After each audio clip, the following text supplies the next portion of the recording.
Hello hello, Shri K Sudhakaran. ഇത് Kerala politics രാഷ്ട്രീയം Orkut internet community എന്ന് വിളിക്കുന്നു. എന്തൊക്കെയാണ് കണ്ണൂരിൽ നിന്നുള്ള താങ്കളുടെ തെരഞ്ഞെടുപ്പ് വിശേഷങ്ങൾ? കണ്ണൂരിൽ വളരെ വാശിയേറിയ ഒരു മത്സരം നടക്കുകയാണ്. കഴിഞ്ഞ 2 തവണ UDF കയ്യിൽ നിന്ന് CPM പിടിച്ചെടുത്ത സീറ്റാണ് കണ്ണൂർ പാർലമെന്റ് നിയോജക മണ്ഡലം. ഡീലിമിറ്റേഷനിൽ ചെറിയൊരു വ്യതിയാനം വന്നെങ്കിൽ പോലും കണ്ണൂർ പാർലമെന്റ് കോൺസ്റ്റിറ്റ്യുവൻസി ഏതാണ്ടൊക്കെ പഴയതുപോലെ തന്നെയാണ്. പിടിച്ച് CPM കൊണ്ടുപോയി 2 തവണ CPM പിടിച്ചെടുത്ത നിയോജക മണ്ഡലം തിരിച്ചു പിടിക്കുക എന്ന നിയോഗമാണ് പാർട്ടി എന്നിൽ ഏൽപ്പിച്ചത്. ഒരു അസംബ്ലി മെമ്പർ എന്ന MLA നിലയ്ക്ക് പാർലമെന്റിലേക്ക് മത്സരിക്കുന്നതിനോട് വ്യക്തിപരമായി യോജിപ്പില്ലെങ്കിലും പാർട്ടിയുടെ ഉത്തരവാദിത്വം ഏൽപ്പിച്ചിരിക്കുന്നു. ഈ നിയോജക മണ്ഡലം പിടിച്ച് UDF മാറ്റണം എന്ന ഒരു നിർദ്ദേശം. ആ നിർദ്ദേശം അച്ചടക്കമുള്ളൊരു പാർട്ടി പ്രവർത്തകൻ എന്ന നിലയ്ക്ക് ഞാൻ ഏറ്റെടുത്തിരിക്കുന്നു. ഇവിടെ ദളത്തിടത്തോളമുള്ള പ്രതികരണം എന്ന് പറയുന്നത്, ഞാൻ 7 തെരഞ്ഞെടുപ്പിൽ ഇതിനു മുമ്പ് മത്സരിച്ചിട്ടുണ്ട്. ഒരു തെരഞ്ഞെടുപ്പിലും കാണാത്ത ആവേശവും ആത്മവിശ്വാസവും പാർട്ടി പ്രവർത്തകരിൽ, മുന്നണി പ്രവർത്തകരിൽ, അതുപോലെ തന്നെ പൊതുജനങ്ങളിൽ കാണാനാണ് എനിക്ക് സാധിച്ചത്. ഞാൻ 1ാം റൗണ്ട് നിയോജക മണ്ഡല പര്യടനം പൂർത്തിയാക്കിയപ്പോൾ എന്റെ ആത്മവിശ്വാസം 10 മടങ്ങ് വർദ്ധിച്ചിരിക്കുന്നു. ഞാൻ ബാലികറ മലയെന്ന് കരുതിയ നിയോജക മണ്ഡലങ്ങളിൽ പോലും CPM അകത്തുള്ള അന്തഛിദ്രവും ഭരണത്തോടുള്ള അലർജിയും LDF അകത്തുള്ള പ്രശ്നങ്ങളും ഒക്കെയായി വളരെയേറെ അനുകൂലമായ രാഷ്ട്രീയ കാലാവസ്ഥ ഈ നിയോജക മണ്ഡലത്തിൽ ഉണ്ടായിട്ടുണ്ടെന്നാണ് എന്റെ പൂർണ്ണമായ വിശ്വാസം. അതുകൊണ്ട് ആത്മവിശ്വാസത്തോടെയാണ് ഞാൻ തെരഞ്ഞെടുപ്പ് രംഗത്ത് നിൽക്കുന്നത്. കണ്ണൂർ പാർലമെന്റ് നിയോജക മണ്ഡലത്തിന്റെ സമഗ്രമായ വികസനം, കണ്ണൂർ നിയോജക മണ്ഡലം MLA എന്ന നിലക്ക് പൊതുപ്രവർത്തനങ്ങളുമായും പൊതുപ്രശ്നങ്ങളുമായും കഴിഞ്ഞ 10-15 വർഷക്കാലമായി ബന്ധപ്പെടുന്ന ഒരാളെന്ന നിലക്ക് എന്റെ പരിചയ സമ്പന്നത എനിക്ക് വളരെയേറെ ഗുണം ചെയ്യും എന്നുള്ള വിശ്വാസം ജനങ്ങൾക്കുമുണ്ട്. ആ ആത്മവിശ്വാസം എനിക്കുമുണ്ട്. കണ്ണൂരിന്റെ സ്പന്ദനങ്ങൾ അറിയാവുന്ന ഒരാളെന്ന നിലക്ക്, ജനങ്ങളെ നേരിട്ട് അറിയാവുന്ന ഒരാളെന്ന നിലക്ക് എനിക്കൊരു വലിയ പ്രയാസം ഈ തെരഞ്ഞെടുപ്പിൽ ഉണ്ടാകും എന്ന് ഞാൻ പ്രതീക്ഷിക്കുന്നില്ല. വളരെയേറെ ആശാവഹമാണ്, വളരെയേറെ അനുകൂലമായ കാലാവസ്ഥയാണ്. ശ്രീ സുധാകരൻ, കണ്ണൂർ നിയോജകമണ്ഡലം എല്ലാ കാലഘട്ടത്തിലും ഇടതു വലതു മുന്നണികളെ മാറി മാറി തുറച്ചു പോരുന്ന ഒരു മണ്ഡലമാണ്. നിലവിലുള്ള കണ്ണൂർ MLA ആണ് ശ്രീ കെ സുധാകരൻ. താങ്കളെ തെരഞ്ഞെടുപ്പിൽ സ്ഥാനാർത്ഥിയാക്കി കൊണ്ടുവന്നതന്നെ ശ്രീ കെ സുധാകരന്റെ വ്യക്തിപരമായ പ്രതിച്ഛായ, ആ പൊതുവായ സ്വീകാര്യത, ഇതൊക്കെ വോട്ടാക്കി മാറ്റാനുള്ള കോൺഗ്രസിന്റെ ലക്ഷ്യമാണ്. എങ്ങനെ കോൺഗ്രസ് പാർട്ടി ഒറ്റക്കെട്ടായി താങ്കൾക്ക് വേണ്ടി പ്രചരണങ്ങളുണ്ടോ മിസ്റ്റർ സുധാകരൻ? എനിക്ക് തോന്നുന്നു കേരളത്തിൽ ഇത്രയേറെ ഐക്യത്തോടു കൂടി ഒരു സ്ഥാനാർത്ഥിയെ നിശ്ചയിച്ചത് കണ്ണൂരായിരിക്കുന്നതാണ് എനിക്ക് തോന്നുന്നത്. അത് കോൺഗ്രസിന്റെ അകത്ത് മാത്രമല്ല, UDF ഘടകകക്ഷികൾ പോലും ആവശ്യപ്പെട്ടൊരു സ്ഥാനാർത്ഥിത്വമാണ് സ്ഥാനാർത്ഥിത്വം. കണ്ണൂരിലെ എല്ലാ പാർട്ടിക്കകത്തെ എല്ലാ വിഭാഗത്തിലെ ആളുകളും ഐക്യകണ്ഠേന എന്റെ സ്ഥാനാർത്ഥിത്വം ആവശ്യപ്പെടുകയും അവരുടെ എല്ലാം സമ്മർദ്ദത്തിന്റെ ഫലമായിട്ടാണ് ഞാൻ മത്സരിക്കാൻ നിൽക്കുന്നത്. അതുകൊണ്ട് സംഘടനാപരമായി 100% പാർട്ടിയും മുന്നണിയും എന്നോടൊപ്പമുണ്ട് എന്നതാണ് എന്റെ വിശ്വാസം. പിന്നെ അങ്ങ് പറഞ്ഞത് കണ്ണൂർ പാർലമെന്റ് നിയോജക മണ്ഡലം മാറി മറിഞ്ഞ് വരാറില്ല. കഴിഞ്ഞ 8 തെരഞ്ഞെടുപ്പ് കഴിഞ്ഞതിൽ 6 തെരഞ്ഞെടുപ്പിലും UDF ജയിച്ച നിയോജകമണ്ഡലം കഴിഞ്ഞ 2 തവണ മാത്രമാണ് നമുക്ക് നഷ്ടപ്പെട്ടു പോയത്. അതിൽ ചില രാഷ്ട്രീയപരമായ അടിയൊടുക്കുകളും ചില പൊളിറ്റിക്കൽ ഇക്വേഷൻസും ഉണ്ടായിരുന്നു. അതൊക്കെ ഇപ്പൊ നമുക്ക് അനുകൂലമായി വന്നിരിക്കുന്നു എന്നതാണ് ഏറ്റവും വലിയ അനുകൂലമായ കാലാവസ്ഥ. കഴിഞ്ഞ 2 തവണ MP ആയ അബ്ദുള്ള കുട്ടി പോലും ഈ 8 വർഷത്തിലും CPM എതിരായി എനിക്ക് വേണ്ടിയുള്ള പ്രചരണ രംഗത്താണുള്ളത്. അത് തന്നെ ഒരു വലിയ ട്രെൻഡാണ്. അബ്ദുള്ള കുട്ടിയെ പോലെ ചിന്തിക്കുന്ന ആയിരങ്ങൾ കണ്ണൂർ ജില്ലയിലും കേരളത്തിലും മാർക്സിസ്റ്റ് പാർട്ടിക്കകത്തുണ്ട് എന്നത് ആ പാർട്ടിയുടെ സംഘടനാപരമായ ദുർബലത വിളിച്ചൊതുന്നു. അബ്ദുള്ള കുട്ടി അത്തരമൊരു ദുർബലതയുടെ, പാർട്ടി ദുർബലതയുടെ പ്രതീകമായിട്ടാണ് ഞാൻ കാണുന്നത്.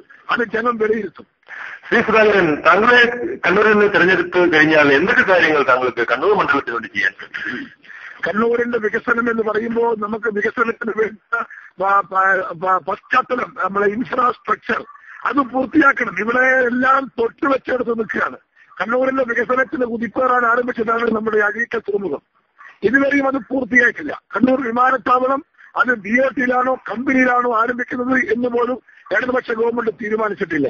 അതുപോലെ നമ്മുടെ ദേശീയപാത വികസനം, ദക്ഷിണ കേരളത്തിന്റെ എല്ലാ ഭാഗത്തും ദേശീയപാത വികസനം പൂർത്തിയായി. കണ്ണൂർ ഉത്തര മലബാർ ദേശീയപാത വികസനം പൂർത്തിയായിട്ടില്ല. അതുപോലെ തന്നെ നമ്മുടെ റെയിൽവേയുടെ വികസനവും പൂർത്തിയാകാതെ കിടക്കുകയാണ്. കുടിവെള്ള പ്രശ്നം നിയോജക മണ്ഡലത്തില് അടിസ്ഥാനപരമായി വലിയൊരു പ്രശ്നമാണ്. അതുപോലെ വിദ്യാഭ്യാസ രംഗത്തും മലബാർ, പ്രത്യേകിച്ച് കണ്ണൂർ വളരെ പിറകോട്ടാണ്.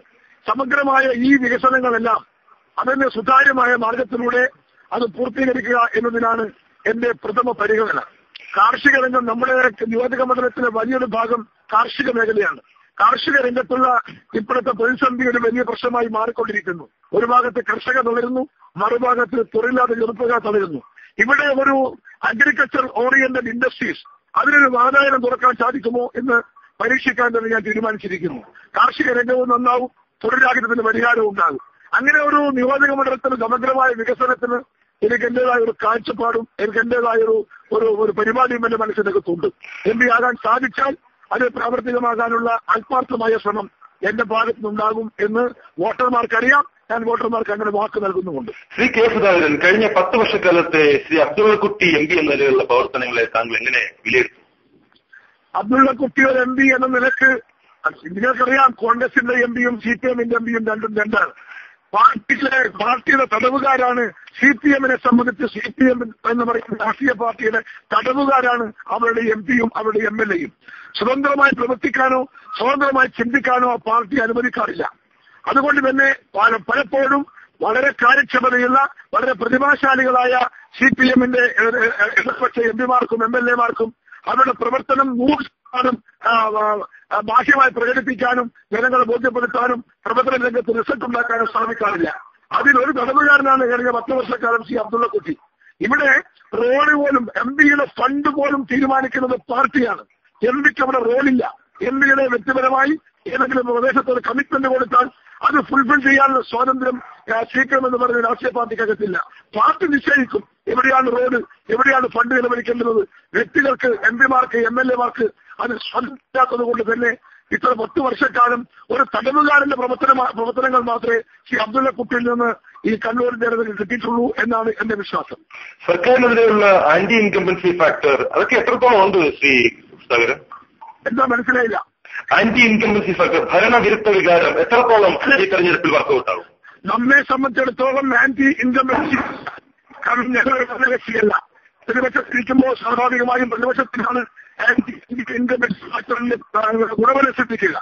33 മാസക്കാലം ഭരിക്കുന്ന ഇടതുപക്ഷ സർക്കാരിന്റെ ആന്റി ഇൻകംബൻസി ഫാക്ടർ എനിക്കനുകൂലമാണ്.